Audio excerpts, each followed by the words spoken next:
Hello बच्चों, आज final revision का तीसरा चैप्टर मैं लेकर आया हूं। इसके प्रैक्टिस हम लोग करेंगे और बुक के प्रैक्टिस के साथ साथ हम लोग ग्रामर के भी प्रैक्टिस करेंगे। तो आप बिल्कुल भी टेंशन ना लें कि ग्रामर का क्या होगा। मैं ग्रामर का भी चैप्टर वाइज प्रैक्टिस आपको करवाऊंगा और फिर आप देखिएगा एक भी क्वेश्चन एग्जाम में नहीं बचने वाला है। तो फिलहाल आज का हमारा चैप्टर है a pinch of snuff. A pinch of snuff के सारे क्वेश्चंस का प्रैक्टिस हम करेंगे और फिर आप देखिएगा कि किस तरह से आपका नॉलेज डेवलप होगा और एक भी क्वेश्चन एग्जाम में नहीं बचेगा। तो नाउ लेट्स गेट स्टार्टेड। प्यारे बच्चों, हमारा पहला क्वेश्चन है a pinch of snuff is taken from dash, यानी a pinch of snuff dash से लिया गया है। तो याद रखिएगा, ए पिंच ऑफ सनफ लिया गया है contemporary Indian short story in English. Contemporary Indian short story in English, याद रखिएगा ये बुक का नाम है और इसी बुक से ये चैप्टर लिया गया है ए पिंच ऑफ सनफ। और भी देख लेते हैं ऑप्शन, दो ऑप्शन और बचा हुआ है। एक है द एज ऑफ एंजाइटी। तो the age of anxiety W.H. ऑर्डर ने लिखा था और इसी बुक के लिए द एज ऑफ एंजाइटी के लिए ही W.H. ऑर्डर को एक अवार्ड मिला था। कौन सा अवार्ड? तो पुलित्जर अवार्ड मिला था। पुलित्जर अवार्ड अमेरिका में दिया जाता है और इनको W.H. ऑर्डर को पुलित्जर अवार्ड 1948 ईस्वी में दिया गया था। तो आप इस बात को भी ध्यान में रखिएगा, ये भी काफी इंपोर्टेंट हो जाता है एग्जाम में, कई बार यहाँ से क्वेश्चन पूछ लेता है। फिर यहाँ लिखा है सेक्स एंड डेस्टिनी। तो सेक्स एंड डेस्टिनी ये बुक है और इस बुक से आपका एक चैप्टर लिया गया है जिसका नाम है a child is born. A child is born Germaine Greer ने लिखी थी। नेक्स्ट क्वेश्चन है a pinch of snuff is full of dash and adventure. Adventure का मतलब होता है जोखिम, यानी a pinch of snuff dash और जोखिम से भरा हुआ है। तो याद रखिएगा विट एंड एडवेंचर से भरा हुआ है। विट एंड एडवेंचर, विट मतलब होता है बुद्धि और एडवेंचर का मतलब होता है जोखिम। तो आपको पता होगा कि नानू काका हमेशा अपने बुद्धि का प्रयोग करते रहते हैं। Next question, a pinch of snuff is dash. तो ए पिंच ऑफ सनफ क्या है? शॉर्ट स्टोरी है। A pinch of snuff short story है। Whose announcement shook the narrator. Shook का मतलब होता है झकझोर देना, यानी हिला देना, झकझोर देना। तो किसके अनाउंसमेंट ने, किसके घोषणा ने नरेटर को, मनोहर मालगोनकर को शुक कर दिया, झकझोर दिया?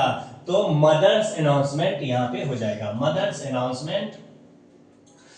The narrator was the dash on probation. अब बताइए नरेटर कौन सा काम करते थे? तो नरेटर यानी मनोहर मालगोनकर अंडर सेक्रेटरी थे, under secretary. Ministers were regarded dash steps higher than God. अब मिनिस्टर को कितने स्टेप ज्यादा समझा जाता है गॉड से? तो 2 स्टेप ज्यादा समझा जाता है, यानी गॉड से भी 2 स्टेप बड़े हैं ministers. Secretaries were regarded dash step higher than God, जबकि सेक्रेटरी गॉड से 1 स्टेप हायर होते हैं। याद रखिएगा, सेक्रेटरी गॉड से 1 स्टेप और मिनिस्टर गॉड से 2 स्टेप हायर होते हैं, 2 step. Nanu Kaka was to stay for dash days. Nanu Kaka कितने दिन के लिए आए थे ठहरने के लिए? तो 2 और 3 डेज, 2 या 3 दिन के लिए ही आए थे। कहां से आए थे? महाराष्ट्र से आए थे। और ये भी याद रखिएगा किस सीजन में आए थे? समर सीजन में आए थे। मिनिस्टर से मिलने के लिए आए थे। नानू काका travelled in second class on A ticket of dash, यानी कि नानू काका ने सेकंड क्लास का यात्रा किया था, जबकि उनके पास टिकट 3rd क्लास का था। तभी तो टीसी ने पकड़ लिया था उनको। तो 3rd क्लास का टिकट कटाए थे नानू काका और सेकंड क्लास का यात्रा किए थे। और उनके हाथ में एक क्या था? बास्केट था। बास्केट में बिल्ली का बच्चा यानी किटन भी था। तो किटन भी आपको याद रखना पड़ेगा। The under secretary bumped. Bumped का मतलब होता है टकरा जाना। बम्प्ड मतलब टकरा जाना। Into an enormous Marwari dash. Under secretary जब बास्केट नानू काका दिए थे, इस स्टोरी में बास्केट दिया था और नानू काका ने बोला कि जाओ तुम बाहर निकलो, मैं आता हूं थोड़ा सा। तो अंडर सेक्रेटरी जब जा रहे थे तो अंडर सेक्रेटरी एक मारवाड़ी वुमेन से, मारवाड़ी महिला से टकरा गए थे और फिर टकराने के बाद वो डर के मारे वहां से भागे और एक सिख मैरिज पार्टी में जाके वो शामिल हो गए, सिख मैरिज पार्टी में। तो फिलहाल यहाँ वुमेन हो जाएगा ऑप्शन में, वुमेन ढूंढिए कहां है, यहाँ है ऑप्शन बी, मारवाड़ी वुमेन से अंडर सेक्रेटरी यानी मनोहर मालगोनकर साहब टकरा गए थे। Nanu Kaka dash in his hand, नानू काका के हैंड में क्या था बताइए, बास्केट था और बास्केट में क्या था तो किटन, किटन यानी बिल्ली का बच्चा था। नरेटर टुक डैश डेज लीव, नरेटर ने कितने दिन की छुट्टी लिया था, मनोहर मालगोनकर 2 दिन का छुट्टी लिए थे। The narrator had to put चारपाई इन बैक बरामदा, जब नानू काका आए थे तो माँ क्या की, नरेटर के रूम में नानू काका को प्रवेश करा दिए थे और फिर इसकी वजह से नरेटर को बैक बरामदा में जाना पड़ा था। तो देखिए बैक बरामदा कहीं पे लिखा होगा, बैक बरामदा, यहाँ पे बैक बरामदा में। Nanu Kaka went dash block to see minister, minister से मिलने के लिए कौन से ब्लॉक गए थे तो नॉर्थ ब्लॉक गए थे, नॉर्थ ब्लॉक, नानू काका नॉर्थ ब्लॉक गए थे मिनिस्टर से मिलने के लिए। इन ए linguistic emergency Nanu Kaka always turn to dash, linguistic emergency का मतलब होता है भाषाई समस्या, यानी कि जब वो फंस जाते थे कोई शब्द बोलने के लिए तो वो अपने मदर टंग का इस्तेमाल करते थे। याद रखिएगा यहाँ से आपके ऑप्शन में 2 टाइप का ऑप्शन देता है, कभी कभी मदर टंग करके दे देगा तो कभी कभी मराठी दे देता है। फिलहाल यहाँ देखते हैं ऑप्शन में हम क्या है, तो यहाँ मदर टंग दिया है, लेकिन मदर टंग के साथ साथ हो सकता है आपके एग्जाम में मदर टंग ना दे तो मराठी दे सकता है।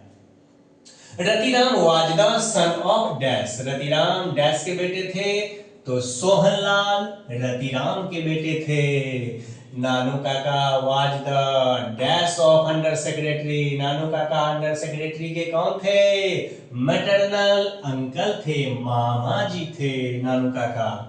नानू Kaka tied a huge dash turban on the narrator's head, Nanu Kaka ने नरेटर के हेड में डैश टर्बन बांध दिया था। बताइए किस कलर का टर्बन था, किस कलर का पगड़ी था, टर्बन मतलब पगड़ी, तो ऑरेंज कलर का पगड़ी था, ऑरेंज कलर के टर्बन को नानू काका ने हेड में बांधा था नरेटर के। Nanu Kaka went to dash auto dealer, Nanu Kaka dash auto dealer के पास गए थे, सिक्का ऑटो डीलर, सिक्का देखिए कहां है तो यहाँ है सिक्का auto dealer. Nanu Kaka gave the dhobi dash rupees, Nanu Kaka ने धोबी को कितने रुपए दिए थे पुरस्कार के रूप में तो 2 रुपीज, 2 रुपए का नोट दिए थे। धोबी को उन्होंने बुलाया था और अपने ओल्ड कोट में 1000 रुपए का एक चेक दे दिया था और धोबी को वे सिखाए थे कि जब हम सिक्का ऑटो डीलर के पास जाएंगे तो वहां पे कोट लेकर आने के लिए, तो वहां कोट लेकर जाते हैं और वहीं पे वो 2 रुपए का अवार्ड देते हैं धोबी को। Who has a garnish yellow sport car, किसके पास स्पोर्ट्स कार रहता है, गार्निश येलो स्पोर्ट्स कार से रहता है तो रतिराम के पास रहता है, ये देखिए Ratiram. The second important person, यहाँ पे पर्सन हो जाएगा बच्चों, पर्सन सेकेंड इंपोर्टेंट पर्सन यानी दूसरा महत्वपूर्ण व्यक्ति कौन रहता है, नानू काका प्लान्ड टू मीट हिम, जिससे नानू काका मिलना चाहते हैं। दूसरा इंपोर्टेंट पर्सन कौन है तो सेकंड इंपोर्टेंट पर्सन है वेलफेयर मिनिस्टर, वेलफेयर मिनिस्टर, देखिए वेलफेयर मिनिस्टर होगा कहीं पे, यहाँ वेलफेयर मिनिस्टर से मिलते हैं। नानू काका स्टिल वोर the old fashioned knee length, knee length का मतलब होता है घुटने तक का लंबा डैश कोट, यानी ओल्ड फैशन मतलब पुराने जमाने के फैशन वाला। तो नानू काका अभी भी ओल्ड फैशन के कपड़े पहनते हैं। और जरा बताइए नानू काका जो कोट था नानू काका का वो किस कलर का था तो ब्लैक कलर का था, ये देखिए ब्लैक कलर का। तो मैंने आपको सारे इंपोर्टेंट क्वेश्चंस करवा दिया है यहाँ पे, याद रखिएगा अब आपके एग्जाम में इस चैप्टर से एक भी क्वेश्चन नहीं छूटने वाला है। और मैं आऊंगा फिर नेक्स्ट डे नेक्स्ट चैप्टर को लेकर। जय हिंद।